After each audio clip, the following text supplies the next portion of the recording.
Welcome back to Sector 666. Today we are looking at 3 eeriest cases of mass hysteria. Don't forget to like and subscribe if you enjoyed the video.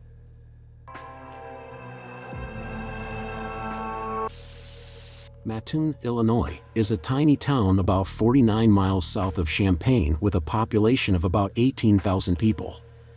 In addition to being the nation's alleged bagel capital, Mattoon was the scene of a possible incidence of mass hysteria. People in the town displayed signs of exposure to poison gas for several weeks in September 1944, including nausea, vomiting, a weakness that nearly paralyzed them, lightheadedness, and even spitting up blood. Before becoming ill, each victim described a sweet, cheap perfume odor filling their houses. After some of the victims reported seeing a guy departing their yards as the gas arrived, rumors about a strange man sneaking up to houses and pumping gas in via open windows started to circulate throughout the community. The Mad Gasser of Mattoon, also known as the anesthetic prowler, was the moniker given to the person or people suspected of carrying out a series of apparent gas assaults in the town. Over the course of 2 weeks, the police received reports of more than 20 gassing incidents in addition to several sightings of the alleged attacker. The account of Mr. and Mrs. Burt Kearney of 1408 Marshall Avenue, the victims of the first Mattoon case to be covered by the media, is the foundation for the majority of modern portrayals of the Mad Gasser. The Gasser was described as a tall, slender man wearing dark attire and snug-fitting headgear. A few weeks later, a different account said that the Gasser was a woman who had dressed as a guy. The Gasser was also said to have a flit gun, a pesticide-spraying agricultural tool, which he allegedly used to release the gas. Nearly 2 weeks after the start of the Mattoon attacks, the local commissioner of public health, Thomas V. Wright, declared that there had undoubtedly been a number of gassing incidents, but that many of them were probably caused by hysteria, with residents hearing of alarming events and then panicking when they encountered an odd smell or a shadow at the window. Wright stated, "There is no doubt that a gas maniac exists and has made a number of attacks. But many of the reported attacks are nothing more than hysteria. Fear of the gas man is entirely out of proportion to the menace of the relatively harmless gas he is spraying. The whole town is sick with hysteria." Wright's theory was expanded upon by the local chief of police, C.E. Cole, on September 12. He declared that there had most likely not even been gas attacks, and that the reported incidents had most likely been set off by chemicals carried on the wind from nearby industrial facilities and then exacerbated by public panic. Wright and Cole's diagnosis received additional support in 1945 with the publication of Donald M. Johnson's The Phantom Anesthetist of Mattoon, a field study of mass hysteria in the Journal of Abnormal and Social Psychology, which used the Mattoon episode as a case study in mass hysteria. James P. Chaplin, a psychologist, concurred with him in 1959, and his statements served as the foundation for a number of future research on the phenomenon of mass hysteria. The majority of the physical symptoms observed during the Bois de Tort and Mattoon incidents, including choking, mucous membrane swelling, and weakness/temporary paralysis, have all been linked to hysteria. 3 girls at a boarding school in the Tanzanian town of Kashasha began giggling on January 31, 1962 and didn't stop. The girls seemed to infect other students as they lost control of themselves.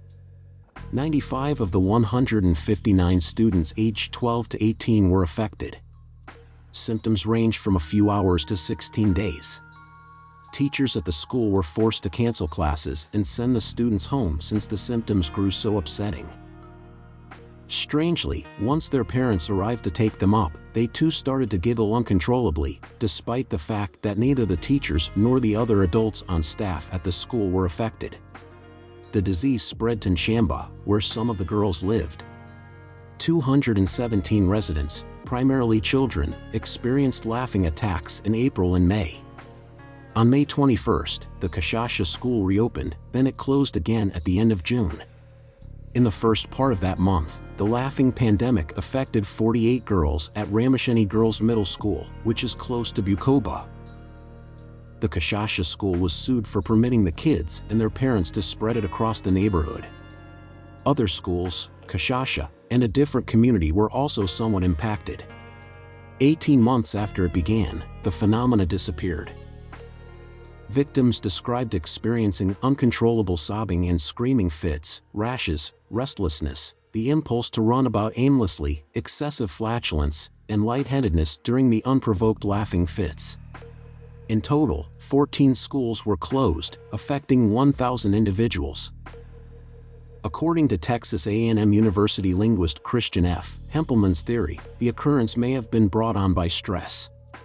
He claimed that Tanganyika had only recently attained independence in 1962 and that kids had shown stress due to increased expectations from parents and instructors. Mass panic, according to him, typically happens among people who lack a lot of power. Mass hysteria is a last resort for people of low status. It's an easy way for them to express that something is wrong. Both sociologist Robert Bartholomew and psychiatrist Simon Wesley advanced the theory of a culture-specific epidemic hysteria, pointing out that missionary schools were a common place for the events in 1960s Africa. The hysteria was likely a result of the cultural tension between the strict traditional elders who governed Tanganyikan culture and the new ideas that challenged those beliefs in school, which they called conversion responses.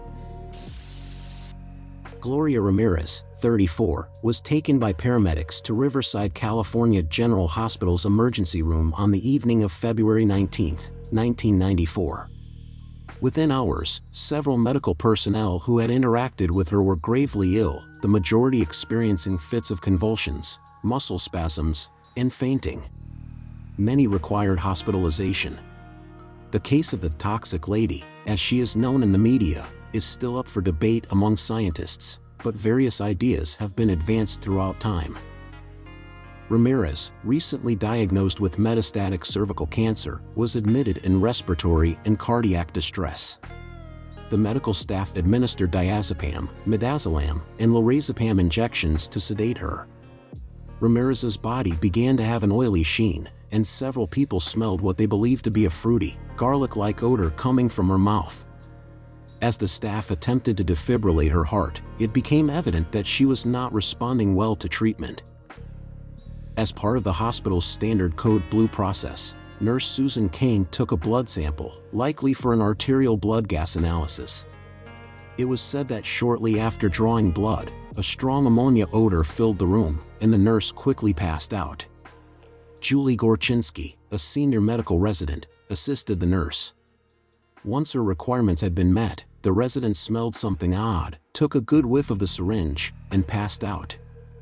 Then, 4 more employees, all standing close to one another, passed out. The blood sample also appeared strange to the doctors, as if it were made of white crystals. As these strange elements surfaced, some medical team members became seriously ill, with symptoms such as fainting, convulsions, trouble breathing, and vomiting. The staff were then instructed to take all patients from the emergency room to the hospital's parking lot. In total, 23 people fell ill, and 5 were admitted to the hospital. Following a 35 to 45-minute attempt at cardiopulmonary resuscitation, Ms. Ramirez passed away in the emergency room. Her body was placed in a sealed body bag and transported in a special sealed unit to the county coroner for an autopsy. According to the coroner's findings from the end of April 1994, she had died from kidney failure brought on by cervical cancer. Gloria Ramirez was believed to be the cause of the mysterious fumes and became known as the Toxic Lady. Ramirez's autopsies and the hospital's investigations didn't do much to clear up the mystery because they didn't find any organophosphates or other strange chemicals.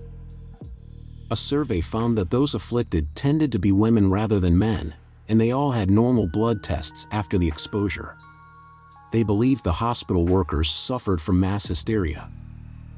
Nearly 9 months later, after numerous tests, hypotheses, and lawsuits, an explanation was discovered by the renowned Lawrence Livermore National Laboratory. Ramirez is alleged to have used dimethyl sulfoxide, a miracle cure for a variety of arthritic problems. According to users, the taste of this drug is similar to garlic. It's available in gel form at hardware stores and might also explain Ramirez's body's greasy appearance. The Livermore researchers hypothesized that Ramirez's kidney failure-related urine obstruction may have contributed to the DMSO buildup in her system. The paramedics' oxygen administration would have reacted with the DMSO to create dimethylsulfone. Dimethylsulfone could have been converted into the highly hazardous dimethyl ester of sulfuric acid by electric shocks given during emergency defibrillation, which could have contributed to some of the reported symptoms of the emergency room workers. On the New Detectives, the Livermore scientists hypothesized that the blood's temperature fluctuation from Ramirez's body's 98.6 degrees Fahrenheit to the emergency room's 64 degrees Fahrenheit may have influenced how quickly it changed from dimethylsulfone to dimethyl sulfate. Her severely decayed remains were released for an independent examination and burial 2 months after Ramirez died. 10 weeks after her passing away, on April 20th, 1994, Ramirez was laid to rest at Riverside's Olivewood Memorial Park.